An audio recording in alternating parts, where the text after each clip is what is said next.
इस तरह से एक इंदौर जो पहले किसी और रूप में जाना जाता था, लेकिन अब वो मध्य प्रदेश में देश के एक ऐसे शहर के रूप में जाना जाता है जो सबसे साफ है, सबसे स्वच्छ है, और इसका पूरा जो क्रेडिट है वो जाता है आम जनता को, प्रशासन को और उन लोगों को जिन्होंने इस बात को समझा और अपने शहर को सर्वश्रेष्ठ बना दिया। आखिर ये स्वच्छता कब तक हम इसको बनाए रख सकते हैं, और क्या इसमें गुंजाइश है? क्या सिर्फ इस तमगे को लेकर हमें जो है खुश हो जाना चाहिए? क्या और भी ऐसी चीजें हैं जिन पर बात की जानी चाहिए? इस पर बातचीत करने के लिए आज हमारे साथ मौजूद हैं शहर के इंजीनियर सेठ साहब। आपका बहुत स्वागत है। नमस्कार। हमारे साथ में मौजूद हैं अध्यक्ष सर्वधर्म संघ से मंजूर बेग साहब, आपका भी बहुत स्वागत है।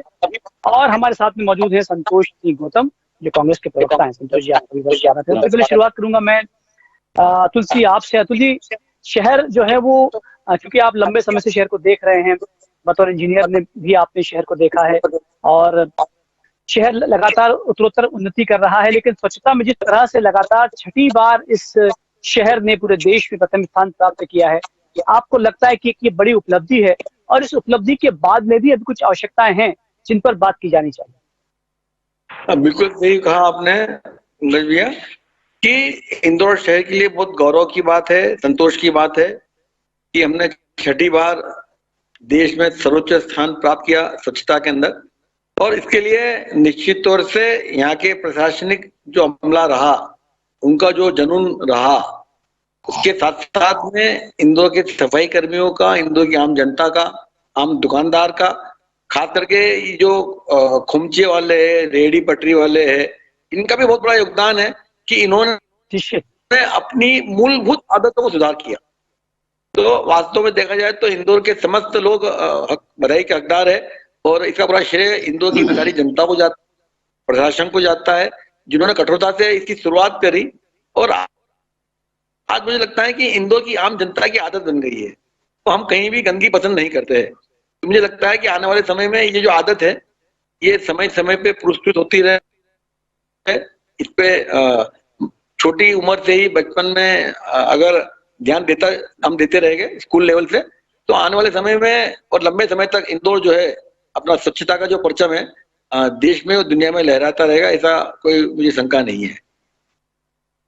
अतुल जी, आपको लगता है निश्चित रूप से प्रशासन की अपनी एक भूमिका है, प्रशासन ने एक सिस्टम दिया, उस सिस्टम के तहत आम जनता ने काम किया, लेकिन आम जनता की भागीदारी बहुत बड़ी है, क्योंकि लाखों लोग अगर एक साथ ये सोचते नहीं, इनका आत्मविश्वास के साथ काम नहीं करते, विल पावर के साथ में काम नहीं करते, ये सोच के काम नहीं करते कि इंदौर को सबसे स्वच्छ शहर बनाना है, तो शायद बहुत मुश्किल होता है इस मुकाम पर पहुंचना। बिल्कुल सही कहा आपने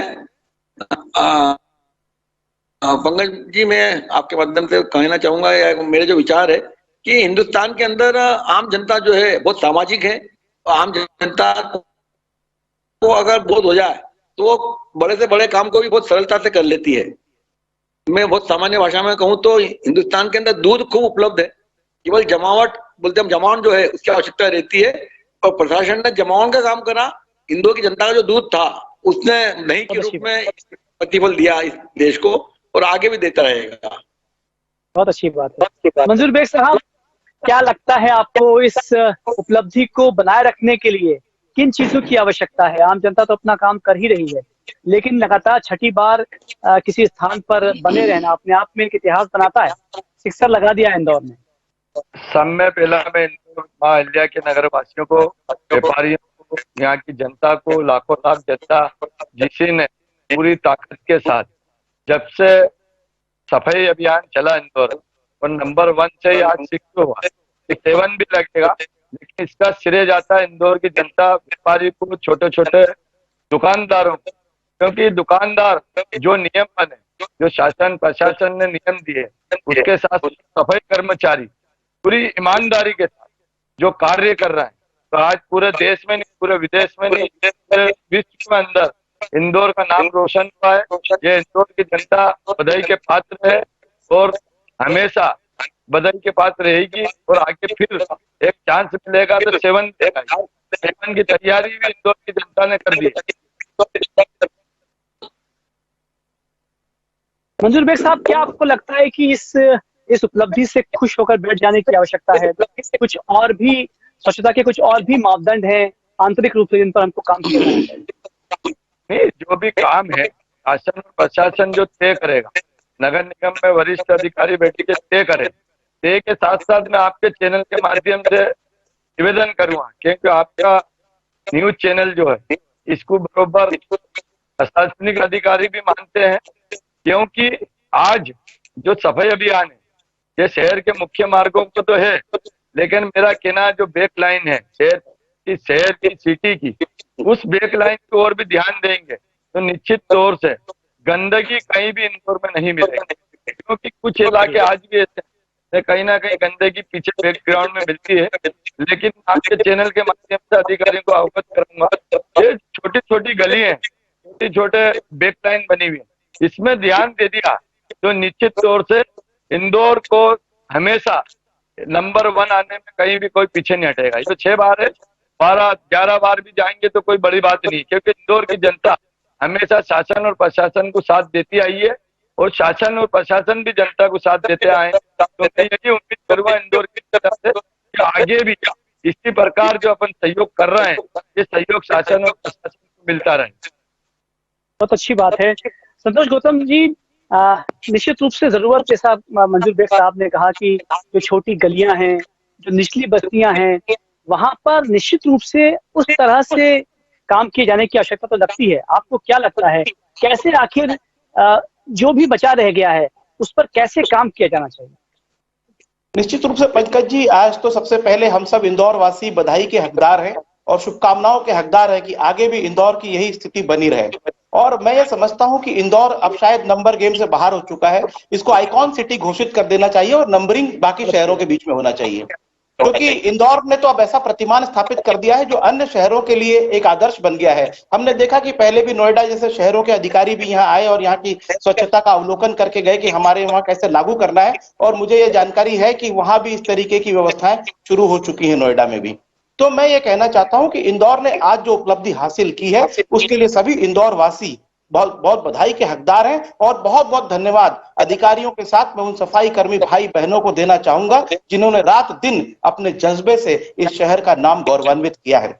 और मैं एक और बात कहूं, मंजूर बेग साहब की बात से मैं सहमत हूं कि अभी जो भी चीजें रह गई हैं, जैसे बैकलाइन की उन्होंने बात की, या अन्य जगह जो छोटी जगह है या जो नई कॉलोनियां हैं, वहां पर भी जिस तरीके से हम और सुधार कर सकते हैं करना चाहिए। लेकिन मुझे इस बात में कोई शक नहीं है कि अब इंदौर के लिए ये सब बातें कोई बहुत बड़ी चुनौती नहीं है, क्योंकि जिस प्रकार से 30 लाख की लगभग आबादी को और मोटिवेट किया गया और जिस तरह से जनता जागरूक हो चुकी है, मैं समझता हूं कि अब आने वाली पीढ़ियां भी सफाई की इस व्यवस्था को कायम रखेंगी, क्योंकि उनमें वो जज्बा पैदा हो चुका है और इंदौर पूरे शहर नहीं पूरे विश्व में अपने आप को स्थापित कर चुका है। बहुत अच्छी बात कर रहे हैं अतुल सेठ साहब।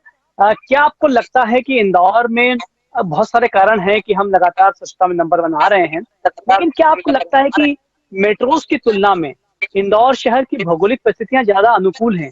हमारा जो भूगोल है वो छोटा है, हम बहुत विस्तृत नहीं है, शायद ये भी कारण है कि हम उस पर काम कर पाए। बिल्कुल सही कहा आपने पंकज जी। इंदौर की जो भौगोलिक स्थिति है और जो बसाहट है, मुझे लगता है कि सबसे बड़ा योगदान ये जो स्वच्छता में नंबर 1 आ रहे हैं उस भौगोलिक स्थिति का है। उसके 2 कारण है। एक तो हम बहुत ही घनत्व में बसे हुए लोग हैं। आपने अभी पढ़ा भी होगा कि हिंदुस्तान के जितने भी शहर है उसमें 1 लाख की आबादी पे सबसे कम एरिया इंदौर का है। इंदौर का जो है 1 लाख की आबादी के पीछे करीब 29 से 30 स्क्वायर किलोमीटर का एरिया है। बाकी जितने भी शहर है उसका एरिया 70 किलोमीटर, 100 किलोमीटर, 120 किलोमीटर है। तो इतने बड़े एरिया को साफ करना शासन प्रशासन जनता के लिए असंभव रहता है, मगर क्योंकि इंदौर बहुत डेंसली पॉपुलेटेड है और बसा हुआ है और इंदौर में बहुत ज्यादा खुले मैदान नहीं है, न खुलापन है, तो वो गंदगी फैलने का मौका भी मिलता नहीं है और गंदगी आदमी सहन भी नहीं कर सकता है। तो इंदौर में अंदर एरिया कम होने से उसकी भौगोलिक जो स्थिति है उसका बहुत बड़ा योगदान है। दूसरा, इंदौर में सूखा एरिया नहीं है। इंदौर में जो वातावरण है वो नमी भी अच्छी बनी रहती है, बहुत जल्दी आंधी तूफान भी नहीं आते हैं यहाँ पे।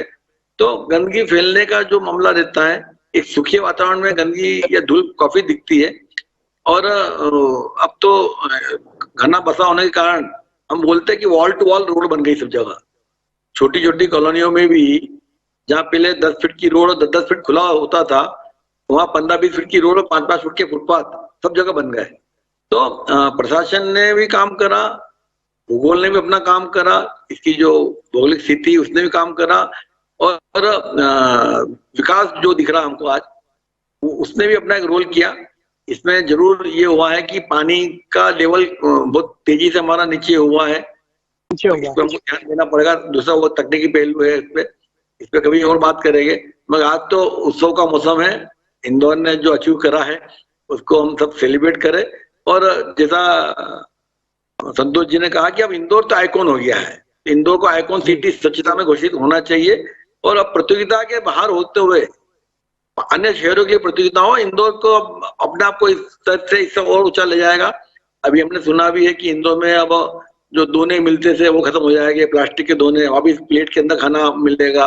तो ये कहीं ना कहीं अच्छी एक शुरुआत हो रही है इकोसिस्टम को बैलेंस करने के लिए। जो हमारी पुरातन परंपरा रही है, घर में स्टील की थाली में खाना, तांबे की थाली में खाना, कले वाली थाली में खाना बनाना, और डिस्पोजल का उपयोग शादी ब्याह से लेकर सब में धीरे धीरे जो कम होगा, तो मुझे लगता है कि इंदौर की जनता को आगे भी इससे और कुछ सीखने के साथ साथ ना स्वास्थ्य लाभ भी मिलेगा, क्योंकि सबसे बड़ा इसका योगदान जो है स्वास्थ्य में होता है। और इंदौर के डॉक्टर लोग कहने लग गए कि हमारे मरीज कम होने लग गए हैं, पेट की बीमारियां कम होने लग गई है, स्किन डिसीज कम होने लग गई है। तो ये बहुत सारे एडवांटेज शहर को मिल रहे हैं, और इसके लिए पूरी शहर की जनता को हम सबको बधाइयां। अतुल जी, आपको लगता है कि इंदौर लगातार जो नंबर 1 आ रहा है, इसमें आम जो बाशिंदा है उसके आत्मसम्मान में भी वृद्धि हुई है? वो जब कहीं बाहर जाता है तो उसे गौरव महसूस होता है कि वो इंदौर से आया है। ये कहने में उसे अच्छा लगता है। उसका प्रतिफल ये होता है कि जब वो ट्रेन से कहीं जाता है, ट्रेन में लोग मिलते हैं, बस में लोग मिलते हैं, जहाँ जाता है वहां जब परिचय देता है कि मैं इंदौर से हूँ, तो अच्छा बोले स्वच्छ शहर में आप हो क्या, नंबर 1 शहर में आप हो क्या, तो गौरव की अनुभूति होती है। और फिर जब हम बोलते हैं कि हमारे इंदौर में नहीं होती है, तो एक हमको भी अच्छा लगता है, और जिसका वहां गए उसको भी वो बताता है कि इंदौर से आया है, इंदौर के सबसे साफ शहर हिंदुस्तान के आया है। तो निश्चित तौर से हम सबके लिए खुशी का मौका भी रहता है बाहर। और बाहर से जब लोग आते हैं हमारे यहाँ पे, घर पे आते हैं या बिजनेस में आते हैं, तो वो लोग भी बोलते हैं कि साहब आपका शहर तो अद्भुत है, चाहे एयरपोर्ट से आ रहा हो, चाहे बस स्टैंड से आ रहा हो, कहीं भी गंदगी का कचरा नहीं दिखता है। तो सफाई कर्मी लगातार जो 24 घंटे सफाई करते हैं, और रात को जब मशीन सफाई करते हुए पोता मारते हुए घूमती है, तो लोगों को आश्चर्य होता है कि शहर में पोता लगता है। तो हम बताते हैं कि हमारे इंदौर में तो हम जब बच्चे थे तो रात को सड़कें धुलती थी मशा से और पाला गाड़ी से। हमने वो इंदौर भी देखा है, और आज आधुनिक मशीन से धुल रही है और सफाई हो रही है, ये भी देखा है। तो हम सबके लिए निश्चित रूप से आपने कहा कि पहले शहर धुला करता था, बाकायदा गाड़ियों से पानी आया करता था और जो है उसे धोया करता था। तो ये जो सफाई की जो गुण है, सफाई की जो व्यवस्था है, ये हमारे कहीं ना कहीं इंदौर के डीएनए में है। शायद इसीलिए इस चीज को हम आगे बढ़ा पाए। बिल्कुल, हमारे इंजीनियरिंग के अंदर Pankaj ji Indore method of disposal है ना, कचरे का मल का प्रबंधन कैसे करा जाए, ये 19वीं सदी की शुरुआत से इंदौर में चलता रहा है। और उससे सोन खाद बनती थी। तो जब कचरा और मेला सिर पे ढोया जाता था, तो बड़े बड़े गड्ढों में 35 गड्ढे थे देवगुराड़े में, और एक गड्ढे में एक दिन का पूरा कचरा और मल लेयर में बिछाते थे, और 30 दिन के अंदर वो खाद बन जाती थी, और उस खाद को बेचा जाता था, उसको सोन खाद बोलते थे। तो ये परंपरा, श्रेष्ठ परंपरा हमारे होलकर राज्य ने डाली है, और आज भी परंपरा चली आ रही है। ये हम सबके लिए गौरव की बात है। निश्चित रूप से। और हमने ये भी सुना है कि जब गांधी जी ब्रिटेन गए थे, तो वहां पर जो है उन्होंने देखा कि इंदौर का नाम सबसे ऊपर था। तो जब पता किया तो पता लगा कि इंदौर में सबसे पहले कचरे से खाद बनाने की जो व्यवस्था थी वो इंदौर में ही थी। मंजूर साहब जी जी जी अतुल जी, की सारी किताबों में इसका उल्लेख है जी।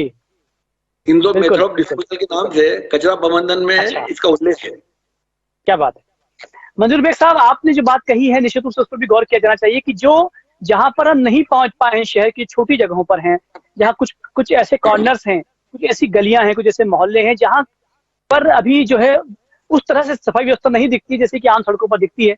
क्या किया जाना चाहिए व्यवहारिक रूप से? क्या लगता है आपको, ऐसे कौन से पॉइंट है जो जिन पर आप फोकस करना चाहेंगे? मैं यही कहना चाहूंगा, इंदौर का जो प्रशासन, नगर निगम प्रशासन जो है, जो स्वास्थ्य विभाग का प्रशासन है, जो ये स्मार्ट सिटी के प्रोजेक्ट के बड़े अधिकारी हैं, ये लोगों को अब शहर में तो बिल्कुल सफेद दिख रही है।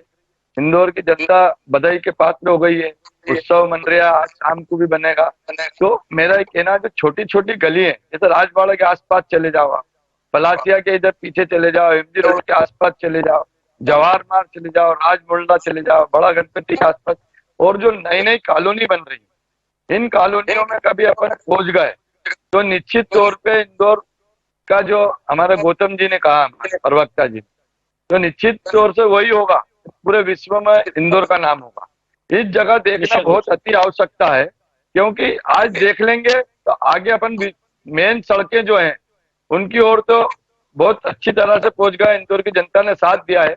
तो बैक लाइन में भी रहवासी तो वही है, जो आगे सफाई कर रहे हो, पीछे में भी सहयोग करेंगे। तो मेरा निवेदन अधिकारियों से यही है कि जो भी अब अभियान चले वो बैक लाइन में चले। और दूसरी ओर जो सड़कों पे पानी भरा था, अपने वहां 2-4-5 इंच पानी गिरता है, तो शहर की मुख्य सड़कें जैसे राजवाड़ा के आसपास देख लो, आप कलेक्टर के आसपास देख लो, शहर की कई ऐसी बस्ती है जिसमें बिल्कुल पानी भरा जाता, तालाब जैसा काम करता। तो ये एक व्यवस्था जो है ये सुधर जाए तो इंदौर निश्चित चांद पे होगा, चांद पे नाम रहेगा। धीरे धीरे हम इस ओर बढ़ भी रहे हैं कि अब छोटी बड़ी चीजें हैं उनको दूर किया जाए, क्योंकि समय कम है। संतोष सिंह गौतम जी, आपसे पूछना चाहूंगा कि इंदौर जो है अब BRTS के आसपास 24 घंटे खुला भी रहने लगा है और नवरात्रि का महोत्सव शुरू हो गया है। ऐसा में लगता है आपको कि रात के वक्त आम लोगों की जिम्मेदारी ज्यादा है कि अपने शहर को जो है वो इस दरमियान स्वच्छ बनाए रखें? संतोष जी। निश्चित रूप से पंकज जी, अब आम लोगों की ये नैतिक जवाबदारी है कि इंदौर को जो ये तमगा मिला है उसे बनाए रखने के लिए, उसे बरकरार रखने के लिए हम सबकी सामूहिक जिम्मेदारी है कि चाहे रात में मार्केट खुले हो तो ये हमारी सुविधा के लिए है, लेकिन हम उसे अपने कामों से ऐसा न करें जिससे इंदौर को शर्मिंदगी उठाना पड़े। और मैं समझता हूं कि इंदौर ने जो मुकाम हासिल किया है, आज हम बाकी की व्यवस्थाएं बाद में देख लेंगे कि कब इंदौर को और क्या क्या व्यवस्थाएं करनी है, मंजूर बेग साहब के सुझाव भी मान्य करेंगे, लेकिन आज उत्सव का दिन है। सभी को बधाइयां और इंदौर के प्रशासन को, सफाई कर्मियों को और इंदौर की जनता को बहुत बहुत धन्यवाद और बहुत बहुत बधाइयां। निश्चित रूप से इंदौर जो है अब आगे बढ़ रहा है और नवरात्रि के महोत्सव पर ये एक बहुत अच्छी खबर आई है कि हमने सफाई में सिक्सर लगा दिया है। बहुत सारा धन्यवाद अतुल जी, संतोष जी, मंजूर बेग साहब हमें जुड़ने के लिए। और निश्चित रूप से हम सभी की जिम्मेदारी ज्यादा बढ़ गई है, आम व्यक्ति की जिम्मेदारी ज्यादा बढ़ गई है। और तब जबकि इंदौर जो है रात में भी अब शुरू हो गया है, BRTS के आसपास का क्षेत्र जो खुला रहता है, और चूंकि नवरात्रि भी चल रही है, इंदौर में बहुत धूम मची हुई है पूरे मध्य प्रदेश की तरह, पूरे देश की तरह। हम सबकी बड़ी जिम्मेदारी है कि हम अपने शहर को स्वच्छ बनाए रखें और ये जो तमगा मिला है, जो सम्मान मिला है, इसे हम भविष्य में हमेशा के लिए बरकरार भी रखें। बहुत सारा धन्यवाद हमसे बातचीत करने के लिए।